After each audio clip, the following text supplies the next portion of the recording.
Welcome to Hear Her Sports.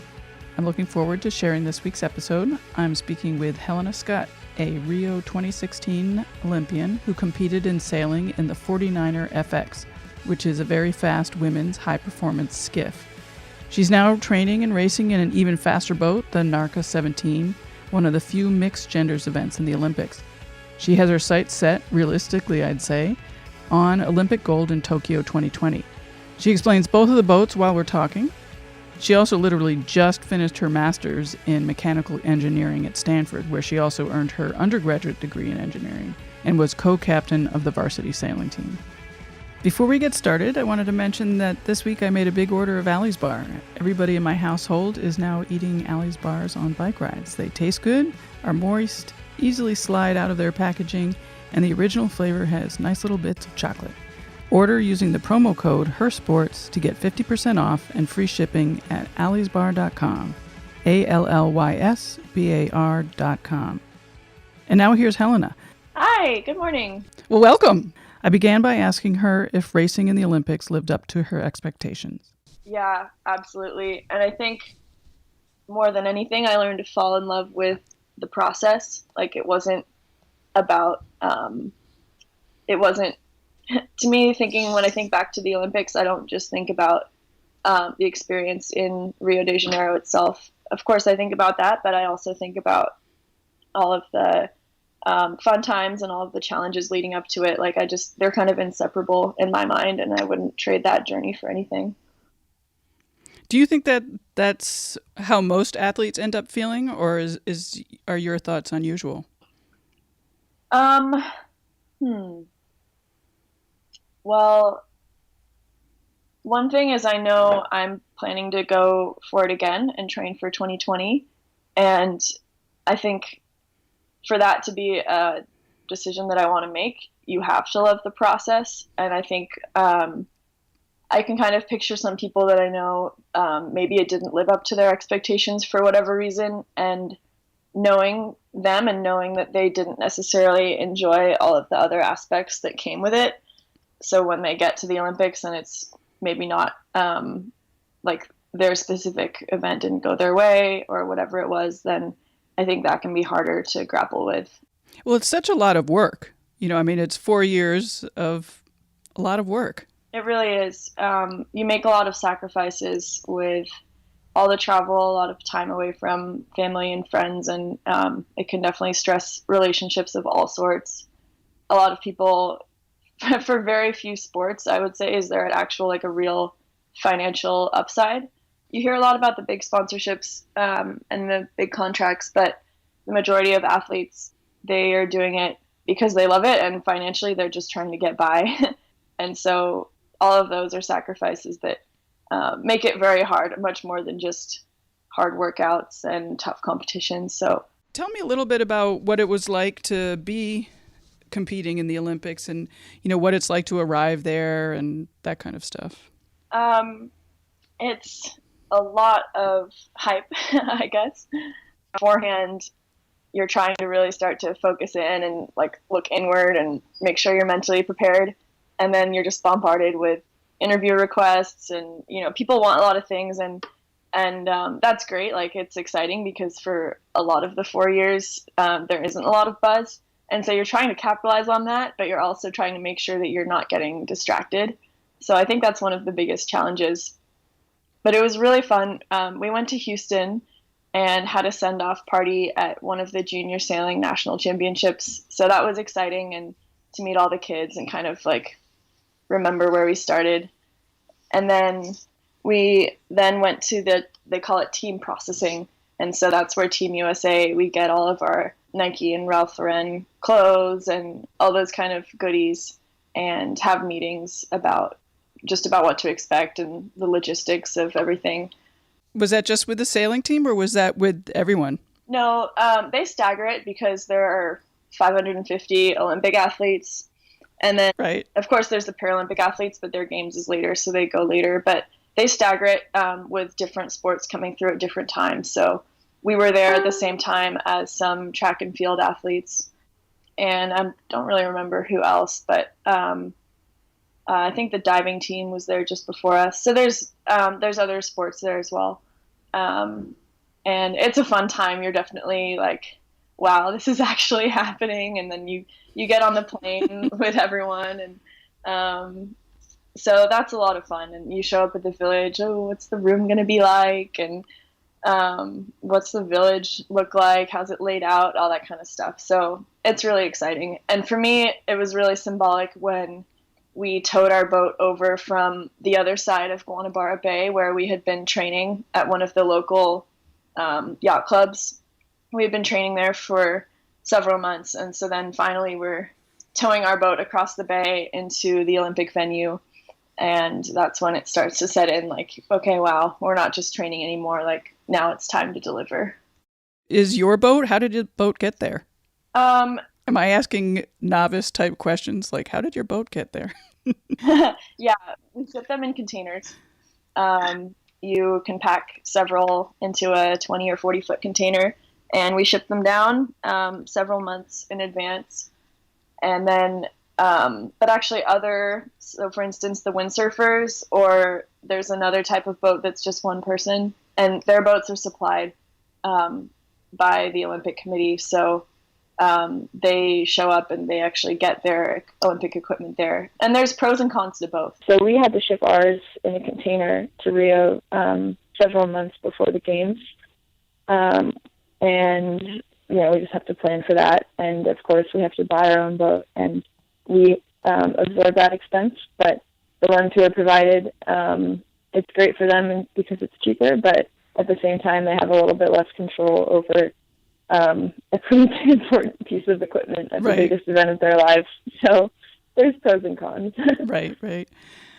So I also understand that when you were in this Olympics, you were racing a 49FX, a 49er FX, and then in the next Olympics, you're going to be racing a different boat. Yeah. Explain a little bit about the difference between the two and what caused the change. So there are a lot of differences, but also a lot of similarities, which makes for actually a pretty natural transition. So the 49er FX is the women's equivalent to the 49er, which is the men's version, and they're both skiffs. So that means that they are very lightweight, so they can go really fast, and they're a relatively new design, very high performance, like very athletically demanding and very quick. And unstable if you don't know how to handle it. And the Rio Games was actually the first Olympics to have a skiff for women. The men's boat, the 49er, had been in the Olympics since Sydney in 2000. And so finally, 16 years later, women were able to race this more high-performance boat. So the Rio Games was historical in that regard for us, and it was really exciting to be part of the first generation. So my skipper, the girl that I sailed with, she was only 20 years old at the games, and that means that she had put her college career on hold. So she'd only done one semester of college before we started full-time training for the Olympic trials. And so in a decision that I completely support, she decided that she wants to focus on her college career for the next few years and finish that degree. So I'm all about that, and I'm really happy for her.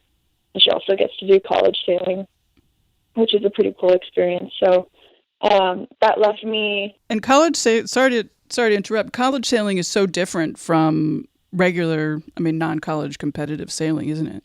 Yeah, it is. It's very different from Olympic sailing. The race courses are much shorter. The boats are a lot simpler, a lot slower than our boat. So there are a lot of differences. But it's also much more of a team sport where, everybody's finish really matters.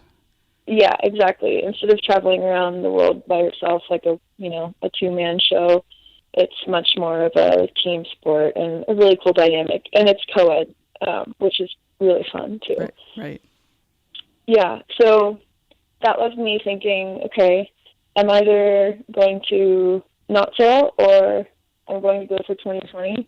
And for me, I've been finishing my master's degree this year, and I just knew that I didn't want to do an Olympic campaign again if I wasn't going to be 100% in and with a realistic shot at winning a medal. So it was kind of like became an all or nothing for me. Unfortunately, the opportunity came along to sail with a guy, his name is Bora Galari, and he raced at the Rio Olympics as well. And so the boat that he sailed is called the NACRA 17, and it's 2 people. It's a catamaran, which means it has 2 holes, kind of like more of the beach boats that people imagine, but it's definitely not a beach boat. It's still really high performance. So the opportunity came along to sail with him, which was a great one. And another exciting change is that they just made the boat hydrofoiling, which means that it generates so much lift in the water that it ends up lifting out of the water by a few feet. And so that is a lot less drag because the boat itself is no longer in the water. And so you can go really fast. Things happen very quickly. It's kind of like basically the future of sailing, like the direction that high performance sailing is going. So it's really cool to be on the cutting edge, and we're both engineers, so we're excited about learning about all these principles and how to make the boat go fast. But it's also really different sailing from a 20-year-old girl to now a 41-year-old man. There are a lot of changes, but I'm excited. One of the things that I noticed watching videos of the 2 boats is that when you were sailing with Paris, there's something that happens when you're jibing, and you both move across the boat to the other side, and it's like a dance. And I was just wondering, does that happen because you've sailed together for so long, or does that happen because there's a certain rhythm of that process, and so you're both just doing the same thing that you're supposed to be doing? Ideally, in the maneuvers, we're in sync and we're moving our weight across the boat at the same time. And yeah, really what happens is we've done it so much. And Paris, so because I'm in the front of the boat, I'm looking forwards and I can't really see what she's doing. But over time, I have a sense of feeling of how the boat feels throughout the maneuver. And then also Paris can steer according to my movement. So if she senses that I'm a little bit late, then she might slow down the turn a little bit. Right. But ideally, we've done it so much that she knows how I move across the boat. And so we're basically just making these tiny, micro adjustments for each other and for whatever the wave is that we're on, or if the wind, we get a little extra puff of wind or something, we might change. But yeah, we've just done it so many times that we have to be really in sync. It's such a beautiful process just watching you guys, and that boat it's quite extraordinary. Thank you. I think it's also because it's so fast, and as you said, it's in a really aggressive athletic boat. Yeah, it's pretty crazy. You watch the teams at the Olympics and we all make it look pretty easy and straightforward, but we've all just spent so many hours and getting this intuitive sense of how the boat responds to anything we do. Because if you just put the boat in the water without anyone on it, it'll just flip over. It has a very high center of gravity and it can't support itself. And so we're constantly balancing, and wow. Even between races, you don't really get a break because if you stop paying attention, you can easily flip over. So yeah, it's quite the dance. Yeah. Balancing act. Now, are the maneuvers similar in this new boat that you're going to be racing? So that's the cool part, is even though I went from sailing on a boat with 1 hole to 2 holes, their boats look pretty different. But especially now that this new one is hydrofoiling, it also takes the same amount of finesse and balance and agility that I learned and worked on perfecting in the skiff. So I've really enjoyed the transition. It's played to a lot of my strengths and a lot of the stuff that I've worked on for the last several years. And yeah, the maneuvers. So ideally, we do all of our maneuvers while we're still foiling. And in order to stay foiling, you need to still be very smooth. You need the boat to be going as fast as possible because it's only when it has speed that it generates enough lift for itself to stay foiling. And so Bora and I were the first team ever to do a foiling jibe, which means that we complete the jibe without ever dropping off of the foils. So that was really exciting. And then next on our list is foiling tacks. And yeah, eventually we'll be able to do the whole race course without ever coming off of the foils. Wow. Which would mean dropping down into the water a little bit. Right. And so explain a little bit how the boat gets going on the foil. I mean, are you doing anything, or is it just a matter of reaching a certain speed? It's a little bit of both. So the boat has these vertical parts that go straight down into the water, but then and on most boats there's only the vertical part. And our boat has this horizontal component at the bottom. So that means it's kind of like an airplane wing, like driving through the water and generating lift. And so that's what lifts the boat up. The horizontal part is under the water? Yeah, exactly. Oh, wow. Okay. So it's the ones at the back of the boat are like T-shapes with the vertical part and then the horizontal component at the bottom. So it's like an upside-down T. And then the ones towards the middle of the boat, they're more like L's, where there's a horizontal part and then, a vertical part, and then the horizontal part goes in towards the middle of the boat. But regardless of the shape, it's generating lift, but we need to be going a certain speed in order to generate enough lift to pop up. Yeah. How fast? And so we do some things. Hard to say exactly, but I think we go at least 10 knots to pop up. Okay. We can start foiling in 6.5 knots of breeze upwind and about 5 knots downwind. So we have to generate our own apparent wind to get going fast enough to hydrofoil. And so we do some things like move our weight backwards in the boat to, like an airplane is going to angle itself upwards to take off a little bit. But first it has to get the speed, so that's kind of a similar concept. And we power up the sails a little bit, but then once we're hydrofoiling and we're going faster, then we make them flatter so that there's less drag. So there's a lot of engineering concepts happening, and meanwhile you're still being very physical, moving around and pulling on the ropes and everything. And then you add the strategy and the tactics of other boats around you going really fast. And you can imagine how it's pretty full on. Yeah. How much do you work on strategy, and how much do you work on, the other aspects of training? So right now, everyone is learning how to sail these new boats. And it was kind of a similar thing last time because it was the first Olympic quad for the women's skiff. And so with boats that are just so challenging to sail, regardless of any other boats around, you focus a lot on your maneuvers and your boat speed first before you're even able to think at all about tactics. But then really the last 2 years, as you get closer and closer to the competition, when everyone's better at sailing the boats, it became a lot more tactical because people had less of an advantage on the boat speed. So we will debrief using videos from our training so that we can watch situations again and analyze them and think about what we might have been able to do better or anticipate better. But it's really like a lot of people describe it as a game of chess, and you're not just racing one other boat at once. We're racing usually about 30 other boats at the same time, and so there's a lot going on. But I think that's one of my favorite things about the sport is that no two races are the same.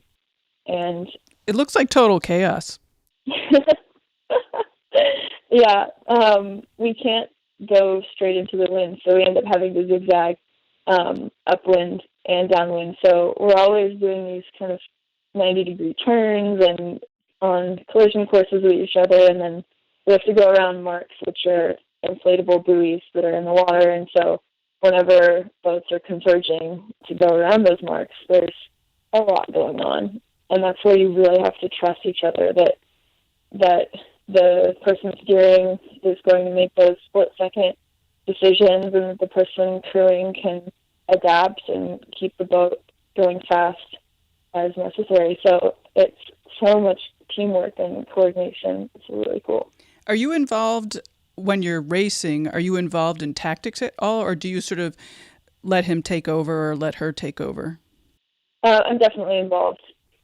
I need to give them, one of my biggest roles is just giving as much input as possible. So notifying them well in advance, like, hey, we have this boat coming. And then sometimes I'll give input on what I think our move is, but other times I'll just provide the info and let them decide what to do with it. It depends on the situation. And then I'm also looking around at the whole race course, trying to find where is the place with the most wind, because that's usually a good thing to go to, or where is there less current, for instance.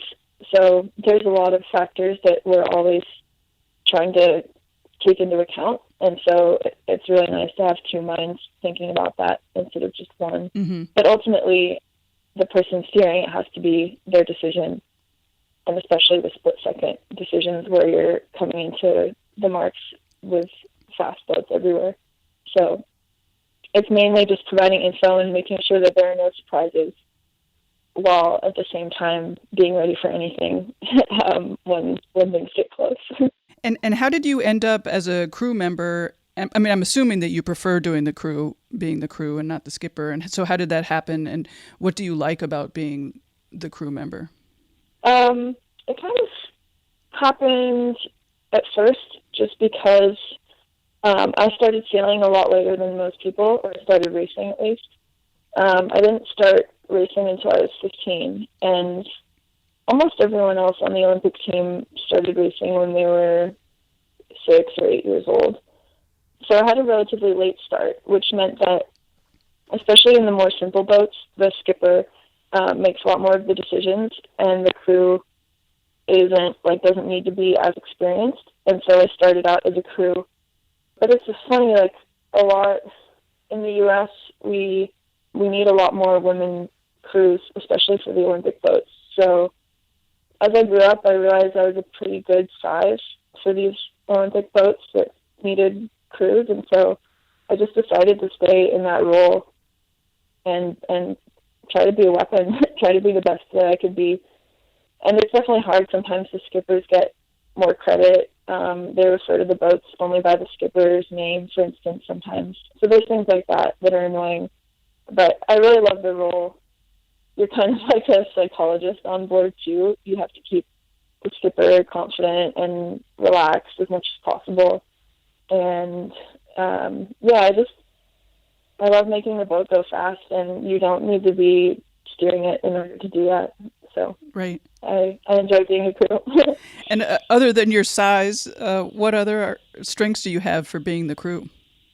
I think I am calm under pressure, and that's a really important skill. A lot of skippers get pretty fired up, whether that's aggression or nervous, and I'm pretty good at just staying cool when the pressure's on, and I think that's really important, because if you have both people winding each other up, then that can get out of hand. And so I try to keep the big picture in mind, and focus on the process. And psychologically, I think that's an important skill for the crew. I've had to develop it, and especially develop my trust in it, that I have a good sense of feel for when the boat is going fast and what the boat needs to make it faster. So that's something that I just have developed with a lot of years of practice. I wouldn't say like naturally it totally came to me or anything, but just with so many hours in the boat and really deliberately working on it, I have a really good feel for it. And I think the main thing that I'm trying to improve now is my strategy and tactics, along with fitness, because in these boats, it's pretty hard to be fit enough. You just always have to keep working on it. Yeah, tell me what you do to train. Before this year, so in the lead up to the last games, I was doing weight training and resistance training about 4 days a week on top of the sailing, which is 5 or 6 days a week. And then we would occasionally do some high-intensity interval cardio. I wasn't doing much long aerobic cardio because I was trying to maintain weight, and our sailing practices were 3 to 4 hours anyway, so that box is checked. I also got really into Muay Thai towards the time at the games, it's a martial art, and I enjoyed how much that taught me about balance and core strength and breathing. And then now that I'm in grad school, I found a CrossFit gym, and I've been doing that 5 days a week, and then sailing on most weekends, which involves red eye flights across the country, unfortunately. But what I like about CrossFit is it's a time, and I show up and I do it, and it's varied, and it actually translates really well to sailing because it's a very full body sport, and you need the power, for instance, to pull up the sails really fast. That's one of my jobs. And then you also need the high intensity aerobic fitness, because our races are only about 25 minutes, but we'll do 3 a day and we'll do that for 6 days straight. So while I'm in one place for a while, I've enjoyed doing the consistency of that, and having other people at the gym with me, not being at a gym in Europe by myself at a different gym every couple of weeks. So I've enjoyed it.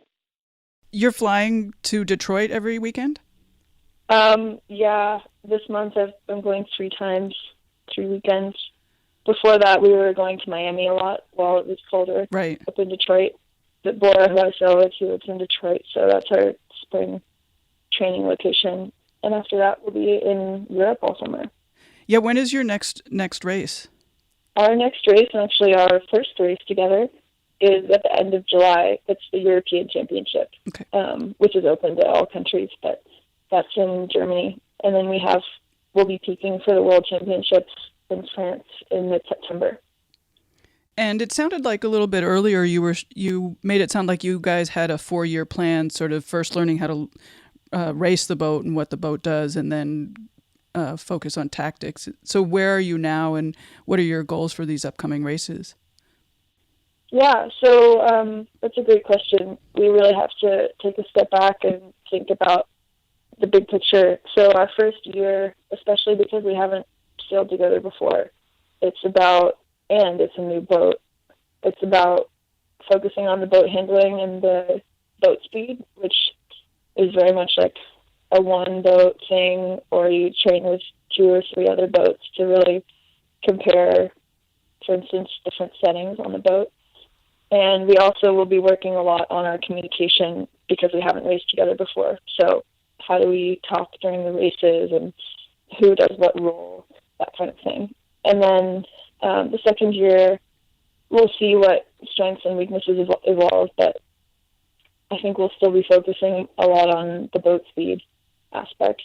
And then the third and final year will be pretty much focusing on the strategy and the tactics and the decisions in each race that really end up making the difference. So that's kind of how it evolves. It goes from a focus on ourselves to eventually a focus on the whole race itself. And pronounce his name, it's Bora Gulari? Gulari, yeah. So you guys definitely have a shot at a medal. Yeah, I don't want to sound ridiculous because we haven't even raced a regatta before together, but we both were made the Olympic finals in our own disciplines, which is a pretty big step, especially for your first Olympics. And it's great to go into an Olympics with past Olympic experience, so we both have that. And he has been sailing foiling boats for over 10 years, which is about as long as anybody on this planet. So he's very experienced in that regard. And he also has been world champion twice in a one-person foiling boat. So those things bode really well for being able to sail the boat really well. And the next really determining thing is how well we can work together. And so far, we've just really been enjoying getting to know each other, and everything's been going really well as far as the team dynamic. So I'm optimistic, and we'll just see what we can do keep our heads down and work really, really hard. That's exciting. I think it's also exciting that both of you are engineers. I bet that's a common ground and sort of an intelligence to take into the sailing. Yeah, it's a really fun, fun to be around, and we have really nerdy conversations about sailing. Every single waking moment, his head is always thinking about something with physics or engineering of the boat, that kind of stuff. So I enjoy that, and we're both, I would say, perfectionists, and so we'll both need to work on making sure we're prioritizing the right things. But it's really cool to take such a technical mind to the sport, and I think that'll be a pretty big advantage in mastering the new boat. Are you individually doing anything outside of physical training, maybe mental training or meditation or seeing a sports psychologist or anything like that? Yeah, we have a sports psychologist who we talk to each somewhat regularly, not super often, but definitely more before the games. I have been working on meditation. It's pretty hard for me, but that means it's probably really good for me. I feel the same way. To quiet my mind.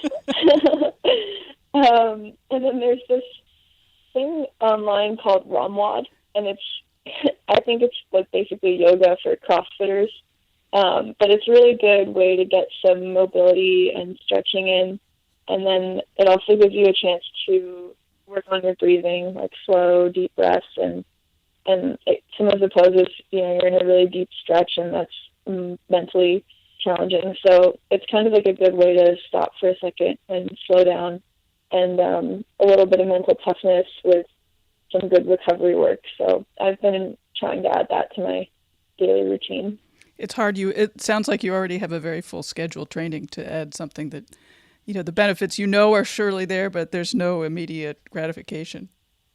Yeah, it's definitely hard setting aside 20 minutes, but it's kind of like, well, don't we all spend 20 mindless minutes on Facebook every day?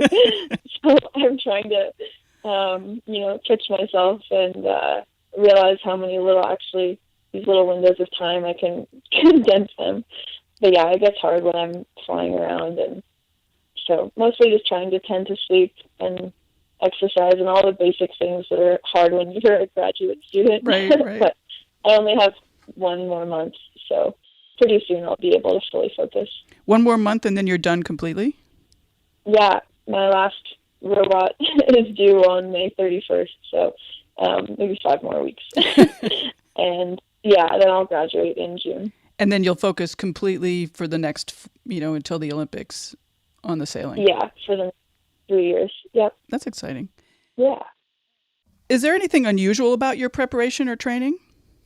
Well, I think one thing that a lot of people don't realize is when we have competitions, it's not as if we just show up at a pool that's, pretty much the same, or at a track.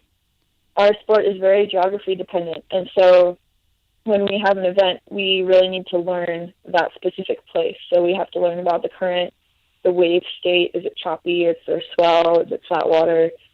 Are there mountains that affect the wind? Is it really flat land? That's very different. Which hemisphere is it in? All of these things make every place unique for us as racers, where the ocean or the lake or whatever it is, that's our stadium. And so we end up going places at least a week in advance at a minimum. And so it's a cool way to see the world. And I think that's what makes it unusual, is we have to go to these other places because those are where we're competing, and we really get to know a place on a much deeper level. It's cool to think that we go to places where people live there their whole lives, and maybe they haven't even been on the water, and then we go somewhere and we know it by the water more than we do by the land. You must be really in tune to water and the state of water and climate change. Yeah, definitely. From a racing perspective, you learn to look at it like, you look at the color of it, and that allows you to see, and you look at the ripples, and you can see where there's more wind or less wind. You learn about how the waves feel on different days, or you feel the tide, and that's really cool. I enjoy that. It's kind of meditative if you allow it to be. And yeah, you also see you see the way that humans are affecting this planet that is not good, and that we all really need to act together to honestly save it. Yeah. Once you graduate, will you live in a certain place? Will you sort of be mobile all the time? Homeless? That's a very good question. The last campaign, it was a pretty concentrated effort where we only had one full year before the Olympic trials happened. So we were traveling all the time, and I was just going home to Seattle, which was very infrequent. And now I think I will be based in the Bay Area, the San Francisco Bay Area, for the times, when I'm not traveling so much. But for instance, this summer we'll be in Europe for at least 12 weeks straight. So until I get back from that, that's when I'll start thinking about somewhere to rent. But yeah, who knows? I'm pretty open, and it's nice. I'm not at a stage where a lot is tying me down, so I'll just see what works out best for me. Right. Do you have any tips for young sailors that would like to race? Yeah, I think my biggest thing is that sailing can be a sport that seems kind of mysterious and intimidating when you haven't done it, or even when you're starting, or even a few years in. And it's easy to look at people who are really good at sailing and think that they have some natural talent that you don't. But I really believe that you can always improve these kind of things if you're just more conscious of it. Whether it's reading the wind, like that's something that you can practice, but no one is actually born with it. Or it's easy to look at people sailing a race and think, oh, wow, like they did that perfectly. But actually, a lot of times you do a race, and before the start, you don't know what the wind is going to do, and you can't predict that. But you can make strategical calls that mean you have a bigger reward versus risk. And so it makes you look really smart, even though you actually didn't know what was going on. But you just kind of make these calculated decisions with high percentages, and over several races, those add up and really go your way. Were you really calculating in how you learned how to sail and be competitive? I would say I'm maybe more of a calculated than an intuitive sailor. Paris is who I sailed with last time, is a very intuitive sailor. I'm not sure which one Bora is yet. Yeah, but when it comes to feeling the boat, I'm much more intuitive. Yeah, it's a cool balance to see how people are on different ends of the spectrum. And when you were learning to sail, did you do a lot of reading about wind and tactics and things like that, or was it all just based on experience and being on the water? I didn't really do much reading. It's at first you just have to spend a lot of time on the water. Before the Olympics, I read a little bit more about tactics and strategy articles and a book or two, and that helps. I learn well that way. But for instance, Paris, she isn't the kind of person who is going to pick up a book about sailing. So it depends on how you learn best. And it's also hard when you're sailing all the time. Kind of sometimes you just need to go home and check out and not think about sailing. Right. Yeah, but there's definitely lots of good resources and there's so many ways to improve your sailing, even if you can't actually get on the water. I also know that you had a very major accident, and I was wondering if you had tips for athletes recovering from major injuries or, a setback of any kind, because it sounded like you remained optimistic and hopeful and, bounced back very, very easily. I mean, it probably wasn't as easily as the articles make it sound, but right. It was very impressive. I think I usually downplay it in interviews. It was very hard. Like when it first happened, it was in France, and it was hard to get a real answer from the doctors about what happened. So that was scary. I did end up recovering what I thought was really fast. It's hard for me to slow down as a person, and fortunately, I'm not used to having my health, be in my way. What made me determined to get better and get back at it was all of a sudden when you can't do something that you love so much, it makes you realize just how much you need that. And for people that are fortunate to be able to return to their sport, I think for me it was a really eye-opening thing about, wow, I really love this. I actually do really need it. And so I'm going to put more of myself into this than I ever have before. So that made us stronger as a team. And then for people who are unfortunate and they can't return to their sport, I really do think that there are other activities out there that can give people the same feeling. Like, a lot of what we love about something that we do is not necessarily like the actual action, but it's the mentality that it gives us, like being totally immersed in a moment. And there are lots of different ways to do that. And maybe it's being outside in nature. There are also lots of ways to do that. Maybe it's working with a team and doing something like a goal with friends. Then there are also many ways to do that. So I think it helps you identify what you love about something. And it was scary for me when we would have races after the accident and we would be in a similar situation to what the accident when I was hit by the other boat, what that happened. But Paris I would be kind of leaning up, not trapezing as hard, and Paris would still be flat out, like sending it.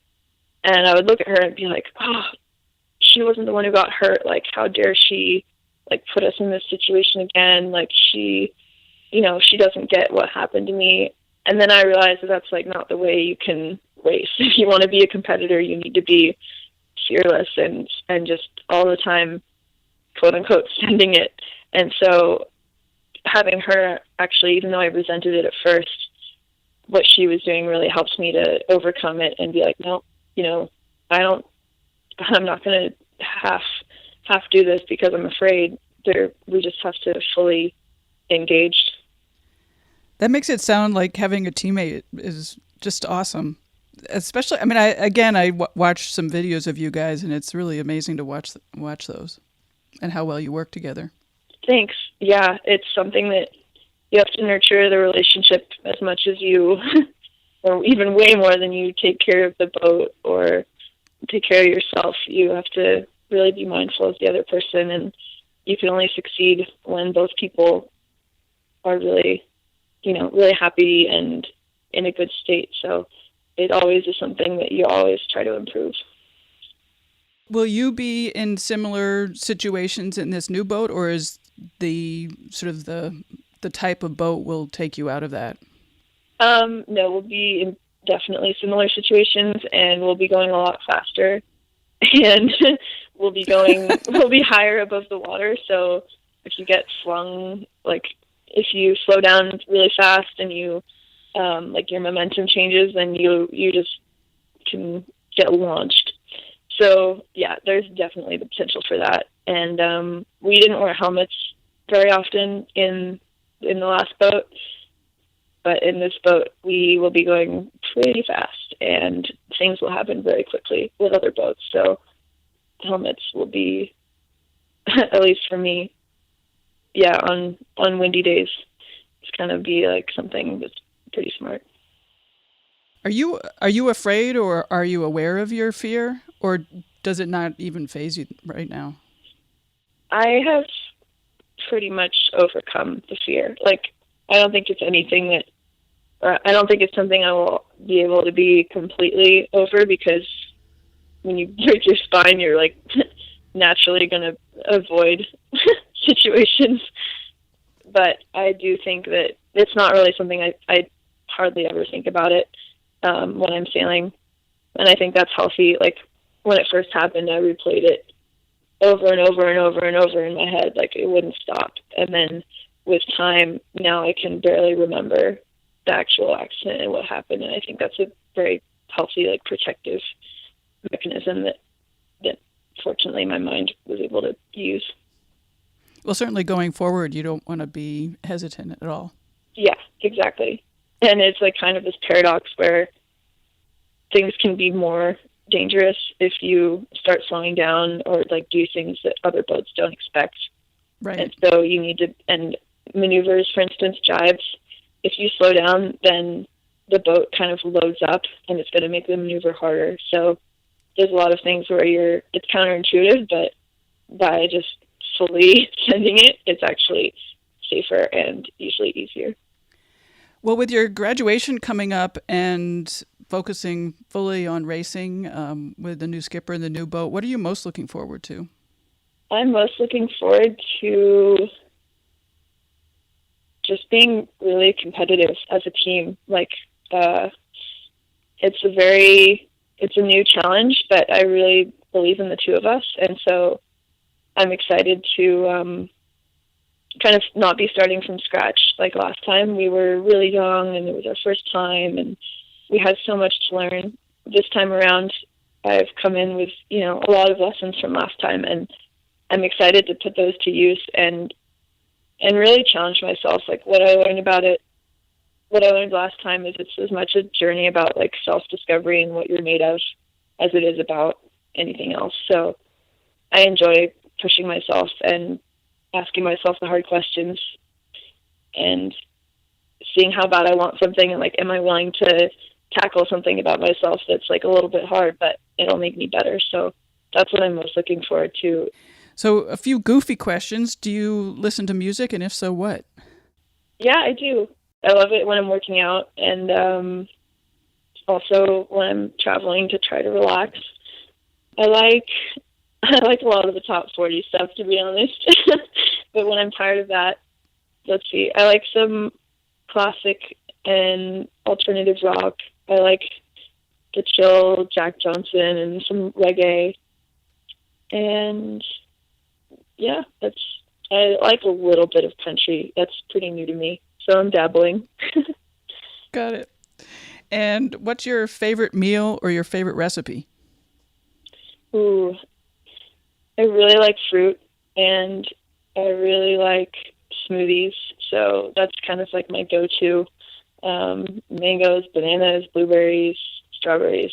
I love all that stuff. Do you make your own smoothies? Yeah, definitely. Just fruit or other stuff in there? Usually protein powder and something like pea milk or maybe normal milk. Depends. What's pea milk? Pea milk is like a milk alternative that's made from yellow peas.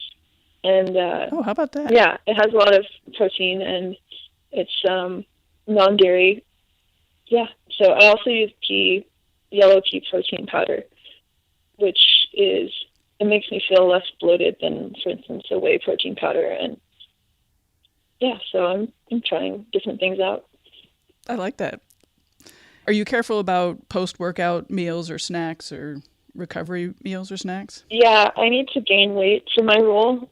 And so I really need to make sure that I'm replenishing everything right afterwards and not giving my body any chance to break itself down. So yeah, being really diligent about eating right afterwards. And sometimes like right before the games or in the lead up, it was an extra protein shake right before bed kind of thing, even though I wasn't hungry at all. So yeah, just sailing and working out really burns a lot of calories. So just trying to pack those in. And one final question, do you have a secret indulgence? Ooh, a secret indulgence. Well, there are two things. I love dark chocolate, and I love milk chocolate too, but it's healthier. Dark chocolate's healthier. And then I recently discovered Epsom salt baths, and you can get lavender scented Epsom salts, which is super relaxing and really good for recovery. And yeah, it feels really indulgent, but it's also good for recovery. Excellent. Well, thank you so much. I really appreciate you taking the time to talk to me. Thank you. Yeah, really excited about this podcast and about what you're doing for women in sports. So thank you.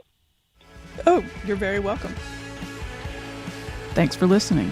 Hey, sign up for the bulletin that I send out every other Thursday. It's filled with lots of excellent information and links to great stuff, including videos and suggestions from guests. Also, a few explanatory links if you want to find out more about the guest sport. Sign up at hearhersports.com. Also, please review and rate this podcast on iTunes or wherever you listen to podcasts. It really does make a difference, and it helps other people who are interested in women in sports and female athletes find this podcast. You can find us at hearhersports.com and on Instagram, Twitter, and Facebook at Hear Her Sports.